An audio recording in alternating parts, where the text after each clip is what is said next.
Income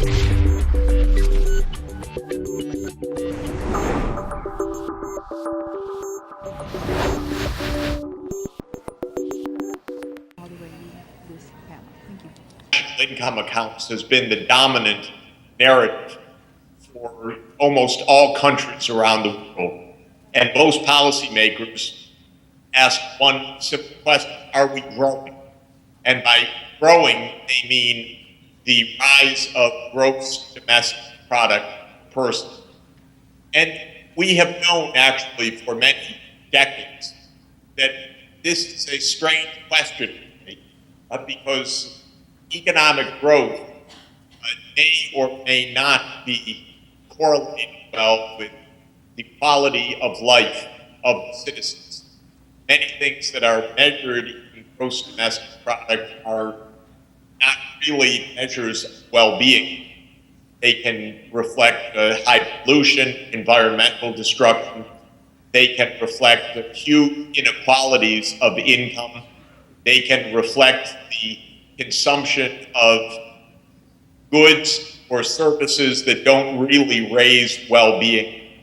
They don't measure well any non-market phenomena of environmental quality or degradation, congestion, crime, trust or lack of trust in the community, social support systems, and so forth.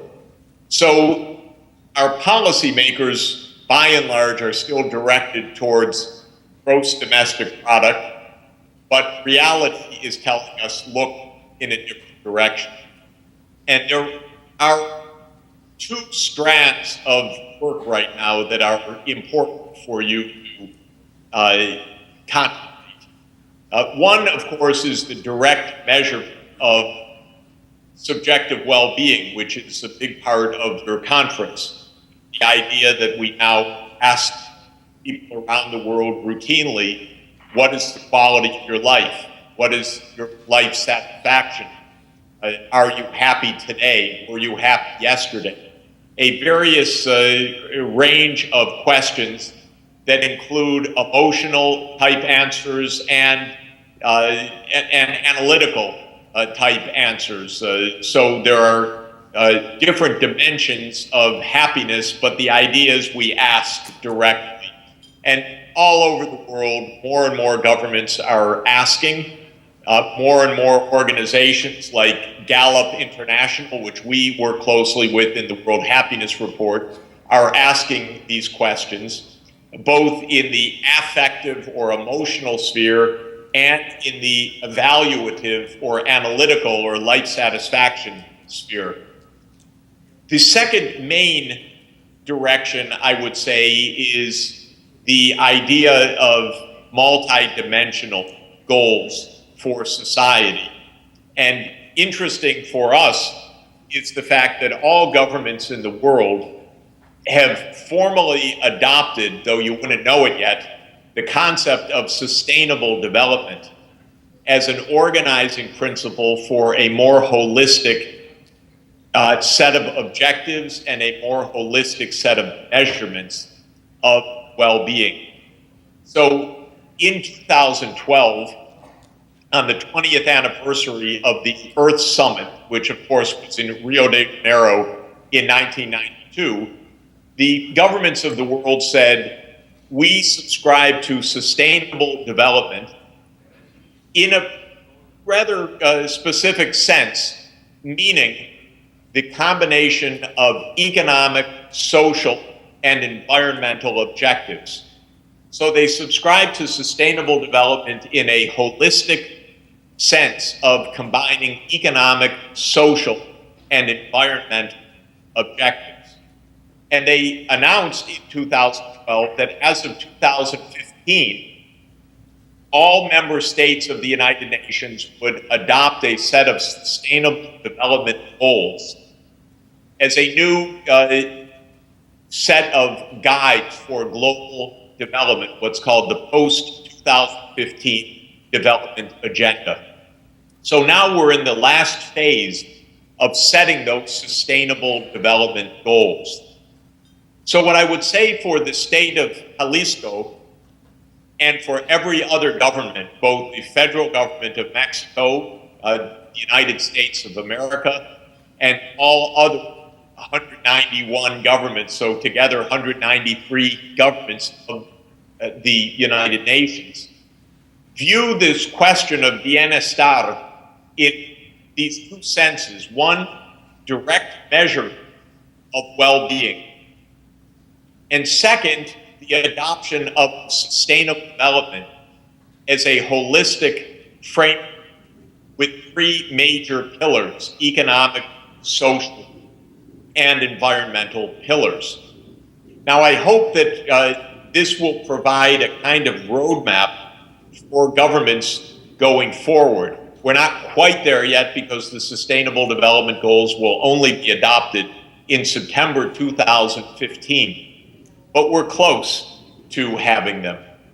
So let me say a quick word about these two different categories of metrics.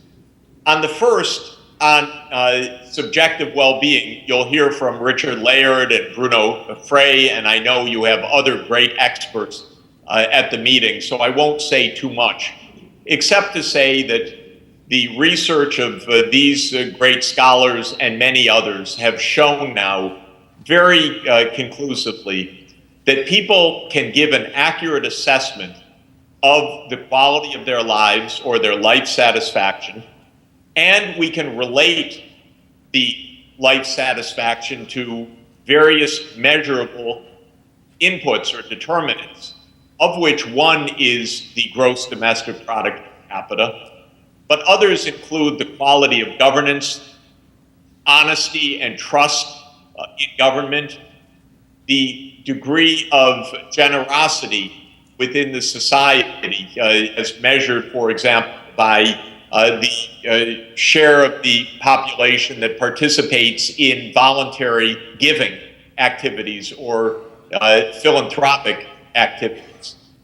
The social support systems in the society, the trust in the community, the public health in the population, measured, for example, by life expectancy or healthy life years. So John Helliwell has been one of the great leaders in the world of showing that the cross-country variation in subjective well-being is well explained by these phenomena, and that the one measure that we tend to use, the GDP per capita, explains only a relatively modest part of the total. And we've known that in the sense of the so-called Easterlin paradox in the United States, that US per capita GDP has tripled since the last 50 years, but the reported subjective well-being has not gone up. Something's gone wrong in American society. And we know it is falling trust, it is widening inequality, it is more corruption in our government. We see riots on the streets of Ferguson today. This is a reflection of a society that is very rich, but is very sick in a lot of ways, and why GDP per capita is not a good measure of American US well-being. Now, on this other dimension of sustainable development, let me just make a couple of points. We will have not one indicator, for example, life satisfaction, but many, many indicators grouped into these three big pillars: economic development, social inclusion, and environmental sustainability. By economic development, the indicators will include per capita income, rates of poverty, unemployment rates, and so forth. So I would say, to some extent, traditional measures of economic development. Social inclusion indicators will measure a great deal about inequality of income, the huge gaps that Mexico and the United States show between the rich and the poor. It could be the Gini coefficient, it could be the share of income and wealth of the top 1%, it could be the ratio of the top 10%, the bottom 10%, it could be the gaps between men and women in the labor market. It could be the racial differences in income and wealth, and so on. The third category of environmental sustainability will be measured by the issues of climate change, greenhouse gas emissions, conservation or loss of biodiversity, land use change, air and water pollution, destruction of habitat, ocean acidification, and so forth. So the idea is within less than 12 months now, because it will be September 2015, we'll have a set of indicators, dozens. We'll have a set of sustainable development goals, perhaps a dozen, that will help to define a more holistic framework for economic development. These are the two main points that I wanted to share. We are building in the UN Sustainable Development Solutions Network, SDSN, an initiative that includes the World Happiness Report, which we hope will be published every year or every other year, but also help for governments at the national and at the state level to implement the new Sustainable Development Goals.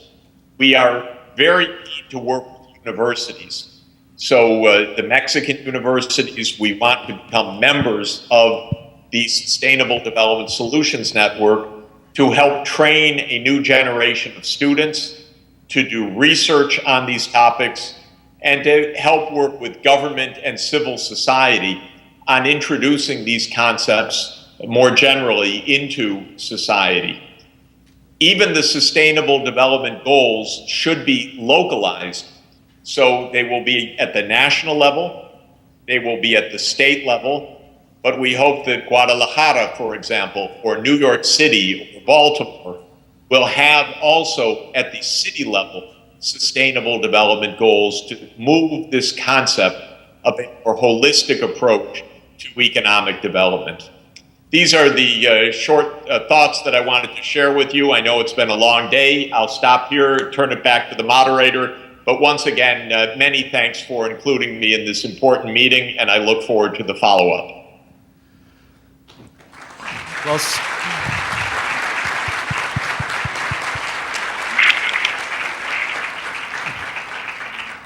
let's try to see if Professor Sachs can hear us from where he is. Hopefully he says yes. I don't know if he's really listening because we have technical difficulties. But let me just ask a very quick question to Professor Sachs. Maybe someone in the back can ask him, what is the exact role or expectation from subnational governments in this network he's running, and specifically in implementing the Sustainable Development Goals?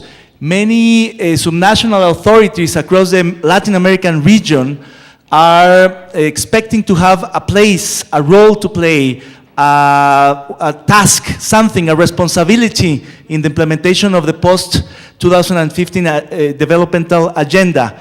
So in that sense, what would you say to all the governments which are not part of the national governments, who actually in the United Nations sometimes don't want to have other authorities, even from the same country, together discussing developmental goals?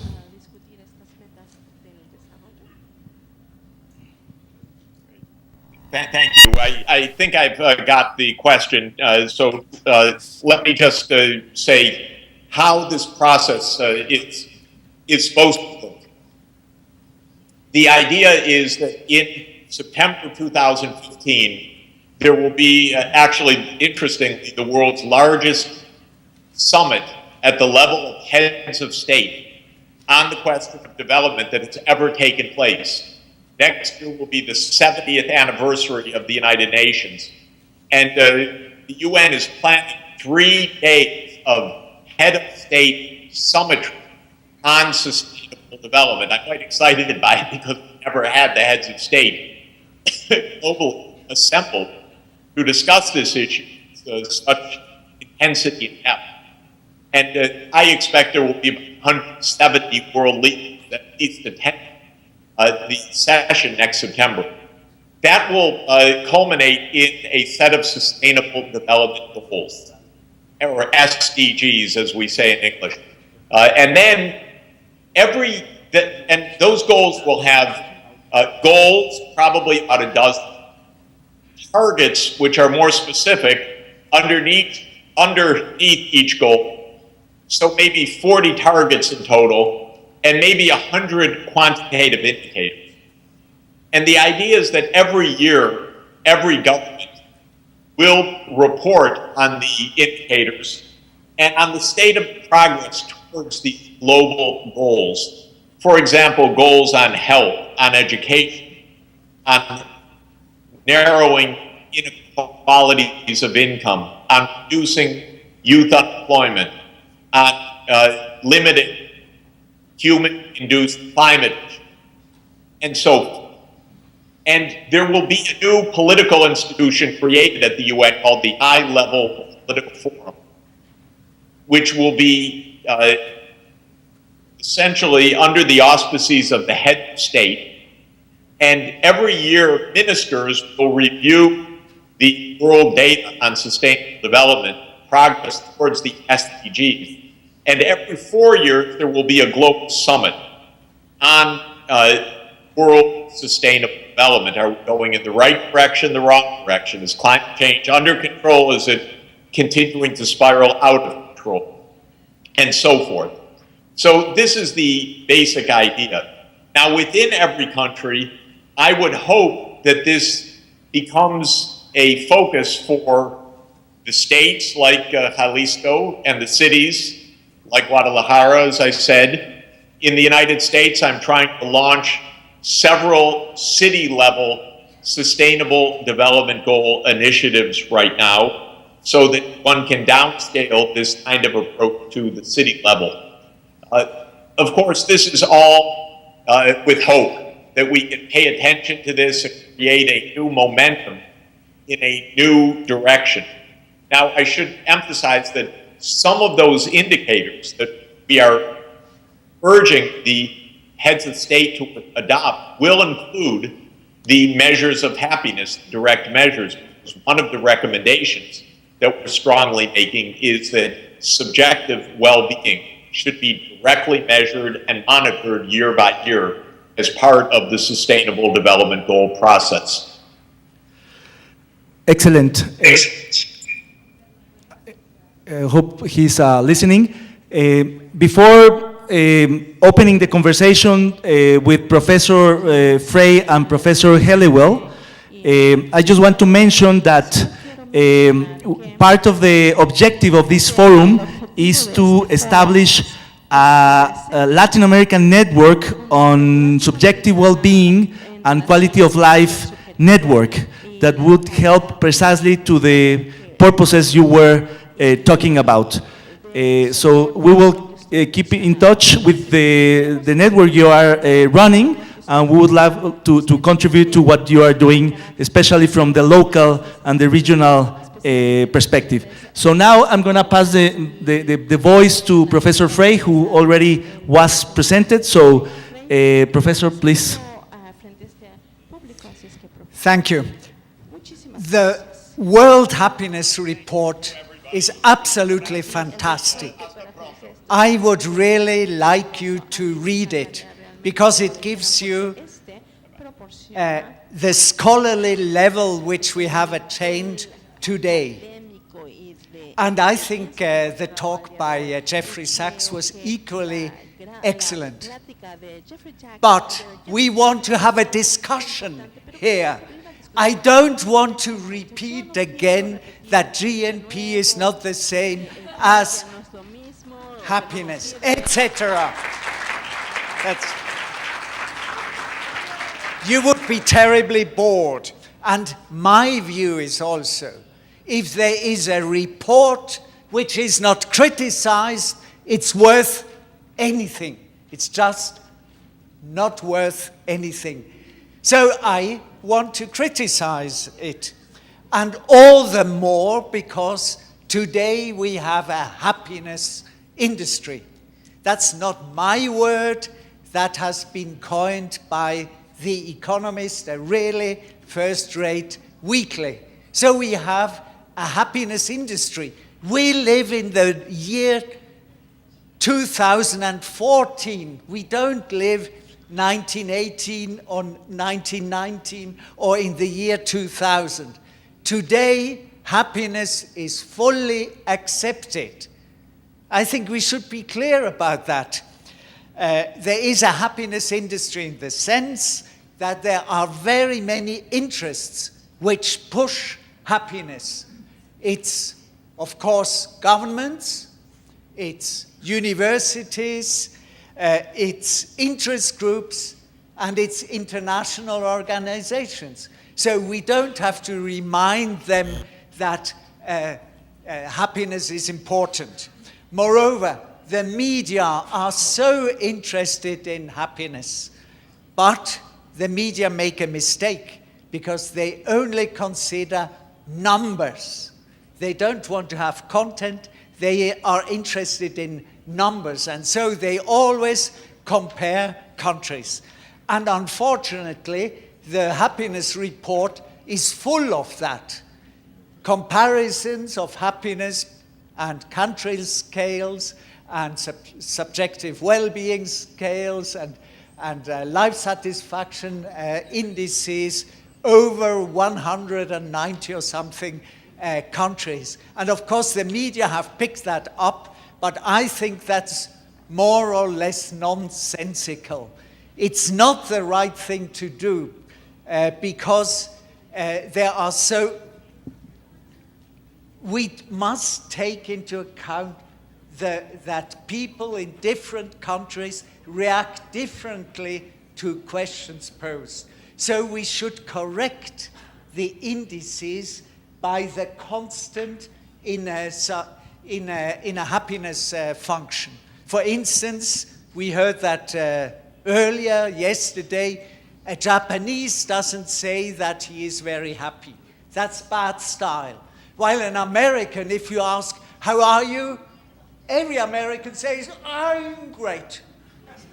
We have to take these things into account, and otherwise we make country comparisons which make no sense. But I would like to emphasize that John Helliwell and Layard and Sachs are not very interested in these country comparisons. They want to go into content, and I value that greatly. But the fact that they publish so many in their report, they publish so many country comparisons, they go, unfortunately, in this direction. So my contribution is to be critical and perhaps to bring in some new insights. And in order to really challenge John, we now have evidence that people misrepresent their future happiness. We have strong evidence on that. And that's a new thing, and it's not included at all in the report. That's correct. That's all right that it is not included in the report, because a report shouldn't be too adventurous, because this misrepresentation is a new thing, but it is a very important thing. Let me give you two examples where there is a systematic misrepresentation about one's future utility. The first is, people think when they buy material goods that they derive higher happiness in the future from these goods. So if you buy a Ferrari, at least the men here, if the men buy a Ferrari, they think that it makes him very happy in the future. we have very good evidence that this is not the case. The same if you buy a new house, you think, I'll be very happy in the future. Not true. So a systematic overestimation of utility. The second example is with respect to commuting. When people are offered a job far away from where they live, which is higher paid, most people accept the job because they say, you know, commuting is no problem. I read the newspaper or I do something else while I travel. But according to their own evaluation afterwards, these people are less happy than they would be otherwise. So a systematic error. And now I would like to know what John is saying to these misrepresentations of future utility and what we should do.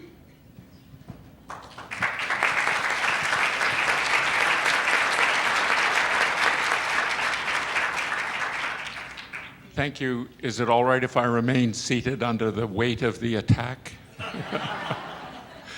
And what do you really think, Bruno? Don't be polite. Tell us what you really think. Bruno, as always, is evocative and challenging and interesting. And he wanted us to have not just a discussion, but he wanted to elevate it to a debate. So I'll do my best to play along. The two facts he mentioned at the very end of people misrepresenting, in other words, people making bad decisions, thinking they were doing something because it would make them happy, but it wouldn't. There is not anyone in this room who doesn't already know that. What brings people together studying subjective well-being in large measure is because they think if people are given more evidence about the subjective well-being they and others have, they will begin to investigate what it is about the lives of the unhappy ones that is there to be changed. And in the process of that, they find, just as Bruno has shown in his research, that there are systematic mistakes that people are making when they think they're doing something that will improve their lives, and it does not. There's a counterpart, by the way, to Bruno's point about overstating the happiness gains you will get from future material purchases. They equally systematically underestimate the happiness gains they will get from interactions with their family and friends. So they make a range of Faustian bargains, of which the commuting issue, which he mentioned and has been a primary scholar of, is there. Now, to make an argument, Bruno was then suggesting these things we know about human behavior and failures to get maximum well-being will somehow be made worse or exacerbated by publication of data about current levels of well-being couched in a book that tries to present the science about that well-being, so that those items that Bruno mentioned are all covered in some detail with references to his work in Chapter 3 of the First World Happiness Report. Now, we didn't repeat it in the second, because the whole idea is the First World Happiness Report was the one to set the scientific background as we saw it to that time, and it included a lot of studies of method difficulties and so on. It is quite apparent, you will notice, getting back to the point you started with Bruno first, about, I think this is, see if I'm quoting this right, you said it's irresponsible to publish country numbers for people's own evaluations of their happiness if you think there is some way in which there is a pattern of answers that differ across continents or cultures beyond the extent that's explicable by their life circumstances. And that's an interesting point, but let me dig a little bit deeper into it. Because you'll notice as we moved from the first World Happiness Report to the second, at the first one we had bars for everybody's average Cantrell ladder score, and we ordered them, and that fell into easily the trap that people who were only interested in the report to know where their country stood would find it easier to do that than if we did it alphabetically. And we have to admit also, in the second World Happiness Report, we not only put the scores in, but we numbered, so you didn't have to count down the page to find out how many countries down you were from the top. So in a way, guilty as charged, we've made it easy for people to find their ranks. But, you know, we have a lot of faith in people's abilities to ask questions and to be curious. It's one thing to know where you are, what your temperature is when you're feeling sick, or how tall you are relative to other people's heights. Then you want to know, A, does it matter, and B, why is it the case? So in the second World Happiness Report, we put in sub-bars. We defined a country called dystopia. Now, first of all, we used the model I explained yesterday that tried to explain the differences over time and across countries by those 6 key variables. If you were listening really closely and writing it all down, you'll have them as GDP per capita, healthy life expectancy, freedom to make your key life decisions, social support, generosity, and the closest we could come to a good trust measure, which was absence of corruption.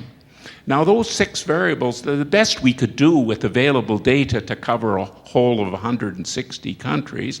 They explained almost 80% of the variation across countries. But that's only 80%. There's another 20, right? So anybody who then wanted to look at their score and said, why are we as high or as low as we are? They could look and say, well, 2 is the value for dystopia. That's what it would be if we had the world's lowest values of everything. And then we can see how much our own subjective well-being is estimated by these crazy guys with their computers to be above the level in the unhappiest possible country in the world. And so you can then, for the person who's curious enough to know why they're ranked, then they get the next piece. Now we get left with a residual, what isn't explained by the model and by dystopia, which is just a straight 2 in that report. And so Bruno is saying, well, we think before we publish the data, we should adjust the ones in Latin America to bring them down because there's an extra boost in happiness in Latin America we haven't explained. Is that a good idea? No. I thought I'd ask. Or we take the ones in East Asia and raise them by 1/3 of a point because there's some unhappiness, reported unhappiness in East Asia that we haven't yet been able to explain. Well, we're pretty modest about this. We haven't been able to explain it. It may be that it's perfectly explainable, but we're not smart enough to have dug deep enough in societies to find out. And so it remains there as our error. Now, I think in this next report, we'll push a little further in Bruno's direction. Here's my suggestion, that maybe we should have a figure like the one I showed yesterday that shows you the actuals and it shows you the predicted by the model, and then it shows by the amount you're off that what your residual is. And then we'll put in, as we did then, the color coding. And so you've got right there the built-in to, as you can see it, not into the primary numbers, that would be cheating. That would be saying we know there's a particular effect that has something to do with answer styles and has nothing to do with real life, and we're taking it out. Well, not on your life would I do that. The thing about statisticians, they have to get the best numbers they can and report them without fear or favor. And that is what we try and do. And then to report all the issues about actual well-being behavior, as honestly as we can. So I think the points Bruno made are quite correct, But I think the way in which we present the data, I mean, put it this way, if it's wrong to present the data if you think there's some unexplained residual, then how are we to get anywhere from here? If we didn't have the data, if you didn't have the data, you wouldn't be able to present the theories, develop the theories, think of ways of explaining it, and the science would go nowhere. I said yesterday, we need the data, we need the science, we need the public interest, and we need the policy support. They all have to be coming along as fast as we can get them, or we won't get anywhere. Over to you.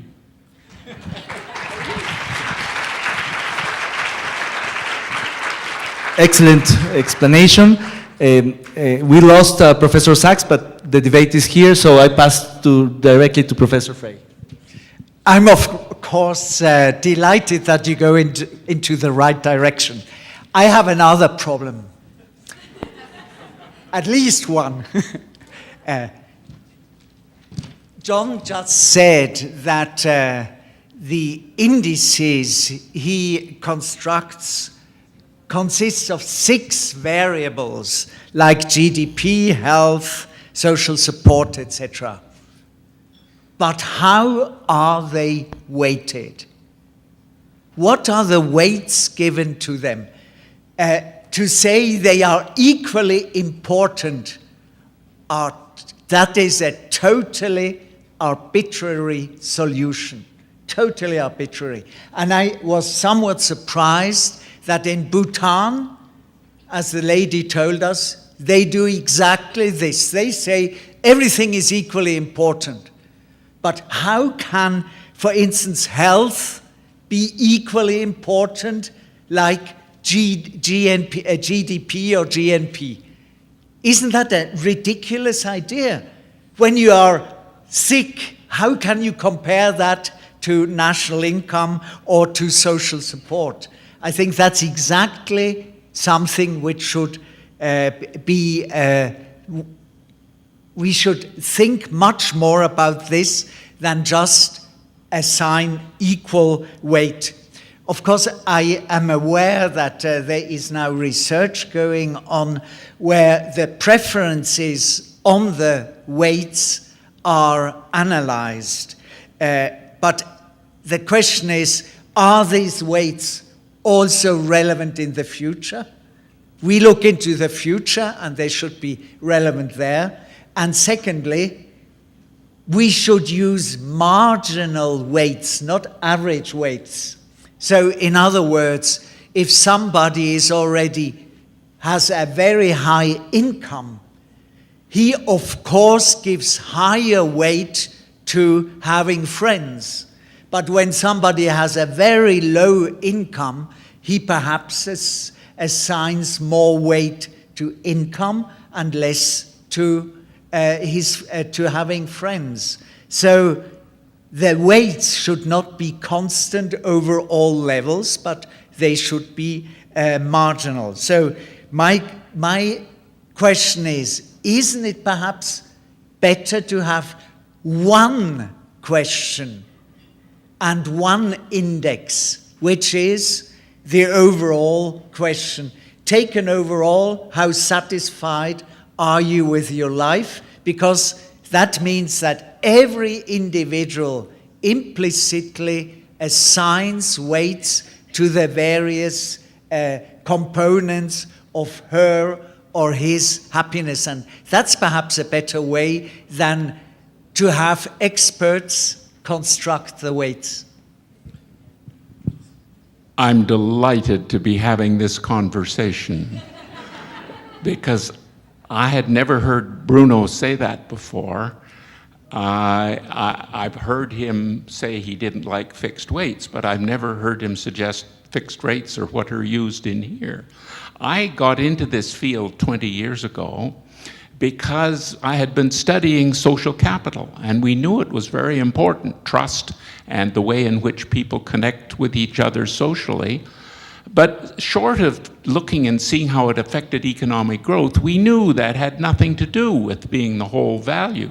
So how are you going to compare them with economic growth? And so we discovered there were, in fact, data around about people's evaluations of their lives. And ignorant me, I'd never seen these data before. I'm only going back about before the turn of the century.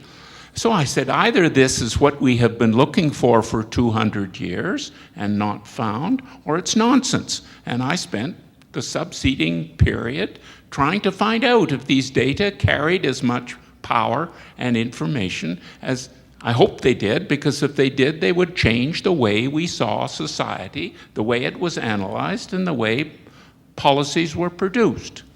It was precisely to get away from, you may remember in the 1980s, there was a social indicators movement, whereby we had a whole lot of indicators of the quality of life. And the movement died because there was no way to aggregate them. Similarly, we find a lot of people putting together right now well-being indicators for countries. In Canada, there is such an indicator, and Bhutan has done this in its own indicator, which are simply fixed weights or expert-given weights on different variables. Now, when I spoke of those bars in the overall score, first of all, let me say I'm doing exactly what we are doing in the report, exactly what Bruno wants us to do. The only score that's reported is the primary score. The sub-bars are the averages of the marginal weights that people themselves choose. Now, it's a very restricted way we do it. We say, let's choose these weights and the distribution of how much freedom people feel they have in Angola versus France, by the average effect that this, the average number of people who say they're free, and the average impact of looking across all the respondents that freedom has on people's reported life satisfaction. So we're using the data on the primary variable, we're using it as an umbrella, an overarching measure of well-being, whose power, if it works, whose power is to allow us to attach relative importance to income and freedom and social connections. And then once we have that, it then gives back to policymakers not pre-given weights from us or anybody else, but what people in their own votes about how happy they are implying about the quality of their own lives and the importance of these key factors that influence. It's the power of the overall life evaluations. If you look in table 2.1 of the latest World Happiness Report, you'll see our basic equation on the left, which I've just described, and then used its coefficients and the data to give these sub-bars.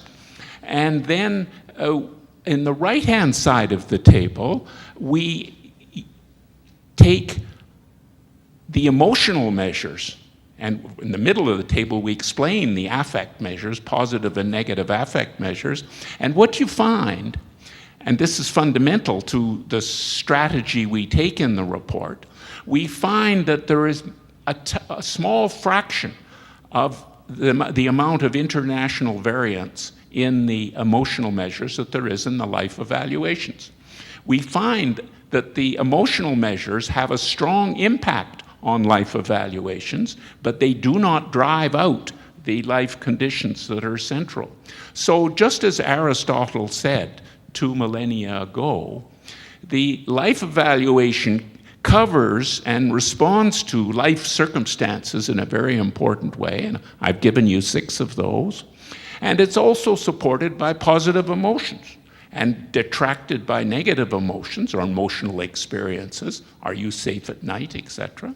And on the other side, and the British data show us this, there's nothing in Gallup that we would use and could use, we would if we could, life purpose. It's enormously important to have a purpose of life, and when you do, it supports the life, but it does not drive out the impact of these other circumstances. Some things, and this is interesting, some things like friends get a good part of their effect on your overall life satisfaction flowing through the emotional positive emotions that they give you. So time spent with family and friends improves your positive affect. And it's a good part of that. So when you put in positive affect 2 in the model, it takes down the effect of friends, which is saying friends are a mediating device. And indeed, social support, which is a little different, social support is about the only variable that's just as strong as a determinant of emotions as it is of life satisfaction. Most of the other circumstances are mainly the other way. So in shortcut, Bruno, I agree exactly with you. Fixed weights are to be avoided at all cost. And if there's anything in the science of well-being at the sort of macro level, it's in its ability to substitute evidence for arbitrary choices. A third problem, and the last. The authors want governments to use happiness as a guide to policy. Now I'm in the policy field. And as I tried to say in my talk earlier today, I'm deeply concerned about the possibility of governments to manipulate these happiness indices as the goal. And several people asked me, how is it possible for the government to manipulate a happiness indicator, a happiness index? I would like to tell you that is extremely easy to do, because these are subjective data, and subjective data can be easily manipulated. I give you 3 examples how to do it. The first is just exclude a group. No, I must first say, if the government, most governments in power, want to push up the happiness index while they are in power, because then the population thinks that they are doing a great job. So how do you push up the result, the happiness indicator? The first way is just exclude a group with low happiness. In the United States, prisoners do not count as part of the population to be surveyed. They are not allowed to vote, and therefore they are just excluded. We heard that there are 2 million Americans in prison. So 2 million unhappy people are just thrown out. Or what about foreigners? Do they count if they are here in your country for 1 month, for 5 months, or for a year, or for 2 years? If they are happier than the population, the indigenous population, then of course you include them. If they are less happy, you throw them out. Very easy to do. Secondly, disregard the unhappy. That's very simple. If on the scale from 0 to 10, the answer to the question, taken overall, how satisfied are you with your life? Somebody says 2. You can say, that cannot be true. He would have to commit suicide, so throw him out. That's easy to do. And it's done. It's done. And the third is, if the happiness indicator doesn't suit you as the government, just create a new one. That has been often done for the case of inflation, the property of inflation, that then just create a new index and then you are well off. So my question to John now is... A ver, ayer Bruno comentaba algo y voy a darle seguimiento a esa línea de ideas. Él decía que los individuos tendrían que ser estratégicos a la hora de dar una respuesta. Ahora usted está hablando de datos oficiales que están siendo tergiversados. Pero Alguien a la derecha no va a estar contento si hay un gobierno izquierdista. Y esto sería una conducta estratégica. Creo que la idea es, bueno, cambiar todo esto para hacer que las elecciones vayan a su favor. Sin embargo, usted sabe, y yo también sé, que este factor ya conlleva una gran cantidad de investigación. Hay gente que vive mucho más feliz en los gobiernos o bajo la tutela de gobiernos que comparten sus ideas políticas. Entonces, obviamente, ese gobierno va a crear políticas que van a favor del bienestar de estas personas que están votando por ellos, que están de acuerdo con lo que está sucediendo. Entonces, las encuestas en países en los cuales nada tiene que ver con el gobierno, los gobiernos no tienen la menor idea de lo que las respuestas representan. Entonces, Bruno decía ayer que una vez que los datos se tomen más en serio, va a haber más de ese tipo de votos o más evaluaciones. Y obviamente los científicos van a decir, bueno, esperemos qué pasa. Yo creo que no va a ser así, pero la pregunta es la siguiente. ¿Qué pensamos en este sentido? Bueno, tenemos muchas formas de medir todo lo que sucede alrededor de nosotros y la probabilidad. Por ejemplo, los gobiernos no van a tener acceso a los datos de Gallup y manipularlos. Bueno, hay algunas excepciones de las cuales podría hacer mención, pero normalmente no sucede. Incluso si tienes una encuesta oficial que sea alterada en cierta forma, la existencia de encuestas privadas que existen ahí indican una brecha marcada. Por ejemplo, los números oficiales son 0.5 mejor y todas las demás están mal. Entonces, obviamente, alguien tiene que ser cuestionado. Por ejemplo, Snowden en los Estados Unidos o otras personas que podrían aclarar por qué la brecha está tan marcada. Entonces, lo oficial aquí es entender cómo esta es una operación políticamente riesgosa y no hay ganancia política, no hay ninguna ganancia política cuando esto sucede. Y cuando hablas de datos no representativos o que no son representativos porque hay mucha gente que no cuenta, bueno, sí, los prisioneros no cuentan para muchas encuestas, pero esto aplica para muchos tipos de encuestas, no solamente para estas.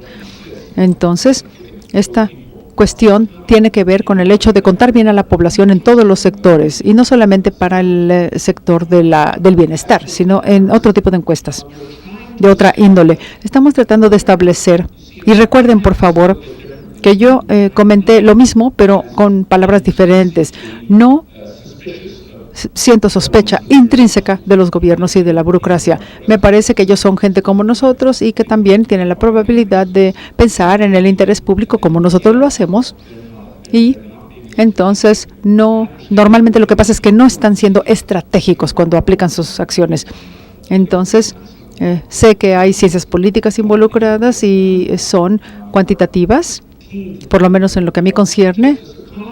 Sé que los economistas piensan que la gente es egoísta por pensar en sí mismos, lo cual es falso, y esto se transmite a la literatura económica y se indica que los gobernantes también son autointeresados o son egoístas. Creo que no es cierto o que no aplica para todos. Comento también esto porque las guías para medir el bienestar subjetivo, lo cual está siendo adoptado, no en todo el mundo, pero por lo menos en la mitad del planeta Tierra, se desarrollaron por oficinas de estadísticas nacionales y no hay muchas oficinas como el equivalente del INEGI que quieren ser o estar bajo el control del gobierno en la forma en que llevan a cabo sus grandes encuestas de gran alcance. Por ello, grandes agencias empezaron a divisar o visualizar estrategias a nivel nacional para poder hacer esto en forma correcta. Si ustedes trabajaran en un sentido rutinario, obviamente los resultados también serían rutinarios y puedes inventar números que serían diferentes cada vez. Hay una diferencia, sin embargo, hoy en día. Creo que es más probable que existan con estos datos de bienestar, porque habrá módulos, como ya escuchamos a partir de el reporte de la OCDE. Hoy es un modelo que es muy claro, muy simple y que puede servir a las encuestas que se realicen en todo el mundo. Entonces, en cuanto a generalidades, encontraremos que las propiedades estadísticas y todo lo demás relacionadas con ellas se conoce bastante bien. Pero ¿qué pasa con los extranjeros? Este es un negocio que trae trampas. Cuando empezamos a trabajar con esto por primera vez en Florencia, no pusimos demasiada atención atención en esto y creo que es de suma importancia si tomamos esta base de residentes o base de gente nacional para considerar incluso sus niveles tanto de ingreso como de felicidad, y sabemos que tenemos que cubrirlos a todos, a los prisioneros incluso. Entonces, si no incluimos a estos trabajadores invitados o a la población de residentes de otros países, entonces, ¿cómo vamos a considerar esto? Aquellos gente de la India que trabaja en Estados Unidos, ellos tendrían que contarnos entonces en la India si no los contamos en Estados Unidos. Es muy simple. La misma forma en la que se operan los censos en todos los países también tienen que practicarse en los residentes extranjeros, en donde todo mundo conteste en relación a su país de residencia. Y esto desde principios del 2013 se ha considerado que, por ejemplo, los países árabes que se encuestan mediante la encuesta de Gallup, solo incluyó a los ciudadanos árabes. Entonces, los trabajadores invitados, muy numerosos en algunos de estos países árabes, no se les encuestó. A nosotros no nos gustó esto, y entonces hicimos todo lo posible para que se reportara esto también a los Emiratos Unidos Árabes, para que entonces estos reportes sean más creíbles y puedan ser más útiles para ellos mismos si conocen el bienestar de todos sus residentes y no nada más de los ciudadanos de sus países. Y entonces esto puede servirles más a los ciudadanos, más incluso que a aquellos residentes extranjeros. Ahora tenemos este caso de que los países se les encuesta ya sea por teléfono o en línea acerca de su lugar de residencia, y trata de hacerse esto con una representación de las poblaciones completas, y esto tiene que admitirse. Y algunos de estos países, los números reales, sí, en este caso todavía no se sabe bien y no queda totalmente claro, y podemos ver el problema que Gallup tiene para llenar estos espacios, especialmente en aquellos países donde hay muchos inmigrantes ilegales, en donde va a ser difícil llegar a ellos mediante estas encuestas, pero así es la vida, y también cuesta trabajo tener encuestas en ciertos países, pero estas encuestas están ahí para servir a la gente, sirven de consulta para algunos países. Hay regiones donde no se ha hecho, y por supuesto también existen los países en donde hay menos niveles de felicidad en todo el mundo. Entonces, en cuanto tengamos bien los principios, vamos a hacer lo mejor posible. Si pienso que hay gobiernos nacionales que le den la vuelta a esto e empiecen a excluir a los extranjeros una vez que se pueden salir con la suya, yo no lo creo, pero será obvio si sucede, porque de hecho una de las variables que tenemos en la encuesta Gallup, y que es cierto y sirve también para la encuesta nacional, es dónde naciste, entonces queda muy bien reportada quiénes son los extranjeros, y es ahí donde podemos incluirlo a los ciudadanos. Y entonces hay también, ¿cuál era la otra? También no considerar a los infelices, a los que no son felices. Bueno, no tiene sentido para mí que alguien haga esto. Una vez que tienes datos, de todas formas, entonces vas a publicar todos los datos y vas a permitir que los datos caigan donde deban caer. ¿Eso respondió adecuadamente? ¿Fue suficientemente largo? No sé si respondí bien, sin embargo. Hagamos una ronda final de comentarios, y ya son las 8, hemos tenido un debate maravilloso, así es que 2 intervenciones más. Solo quiero decir que los políticos son gente buena, como lo sabemos si consideramos cuántas tareas han asumido, cuántas guerras han luchado, cuánta gente han destruido. Creo que los políticos son exactamente lo mismo, el mismo tipo de personas que ustedes, que yo, que John. Es igual, solo se trata de gente común y corriente, no son mejores a nosotros. Sin embargo, el problema es que cuando entran, asumen un cargo, ellos están literalmente constreñidos por esto, y de ahí empiezan a comportarse en forma diferente, y lo podemos percibir en muchísimas formas. Tenemos oponentes políticos que son maravillosos. En cuanto asumen el poder, 2 meses después ya se comportan exactamente igual que el dictador al que derrocaron. Lo hemos visto muchísimas veces en Sudamérica, en África y en todos los demás lugares. Entonces, la forma en la que podemos restringir a los políticos es haciendo que haya buenas instituciones, que haya buenas constituciones que los obliguen a alinearse a las preferencias de sus votantes. Desafortunadamente, creo que son muy pocos las oficinas de estadística nacional que no dependen de los gobiernos en el poder. Así es que al menos tenemos que tener cierto optimismo en relación a esto, pero es eso.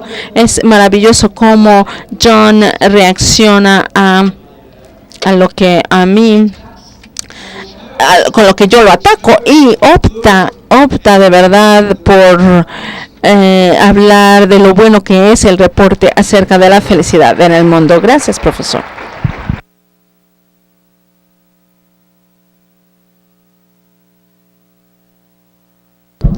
El proceso de la gobernanza se puede mejorar. Bruno ya ha estudiado esto, sabe muchísimo de esto. Hay resultados en Suiza que muestran que nadie pasa por alto por esto. Es de verdad un resultado considerado.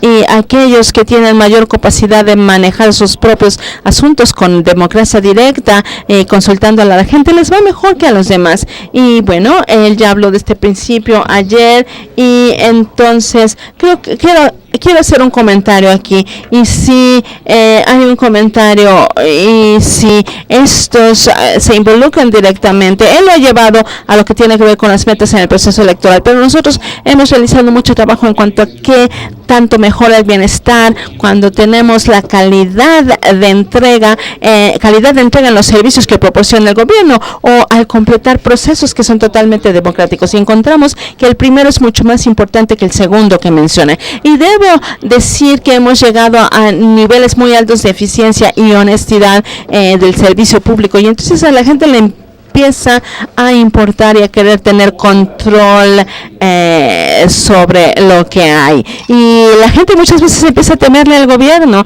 El nuevo tipo de gobierno que ahora llega y que se publica en muchos artículos y que del que hay muchas propuestas, ahora es totalmente diferente. Ahora desata el poder de los individuos para que ellos, dentro de su adhesión comunitaria, dentro de sus vecindarios, piensen en formas mejores de hacer las cosas y llevarlas a cabo, y después compartir sus ideas con otras jurisdicciones. Y como ya lo dijo él, es maravilloso que ahora el estado de Jalisco esté comenzando con esto. Es mejor empezar desde los niveles más bajos. ¿Por qué?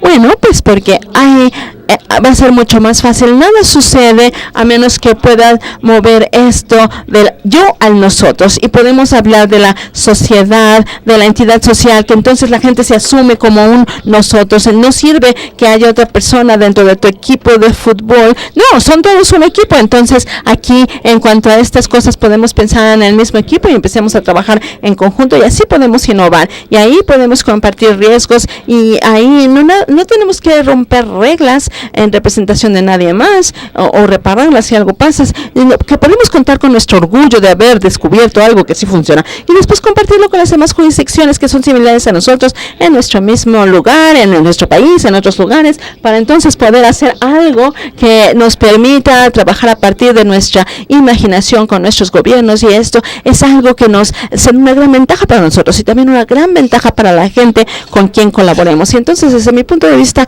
esto es positivo, es un estilo positivo de gobierno que ya muestra signos de avanzar. Y ciertamente, si nosotros seguimos la evidencia que se da ahora en el reporte de felicidad mundial, muestra en forma consistente, y más allá de eso, no nada más de los datos que trae ahí, sino de muchos experimentos relacionados, que la gente que se involucra directamente en el manejo de sus propias vidas y ayuda a los demás, y forma o logra que se formen instituciones gubernamentales que den buenos servicios, los servicios se van volviendo cada vez más eficientes. Y creo que bajo esto, Bruno y yo debemos decir que eso es como debe ser, así es como debe ser. Excelente. Bueno, muchísimas gracias a los dos, y también quiero agradecer al profesor Sachs. Y bueno, estamos al final de este día. Mañana va a ser nuestro último día, así que nos vemos mañana.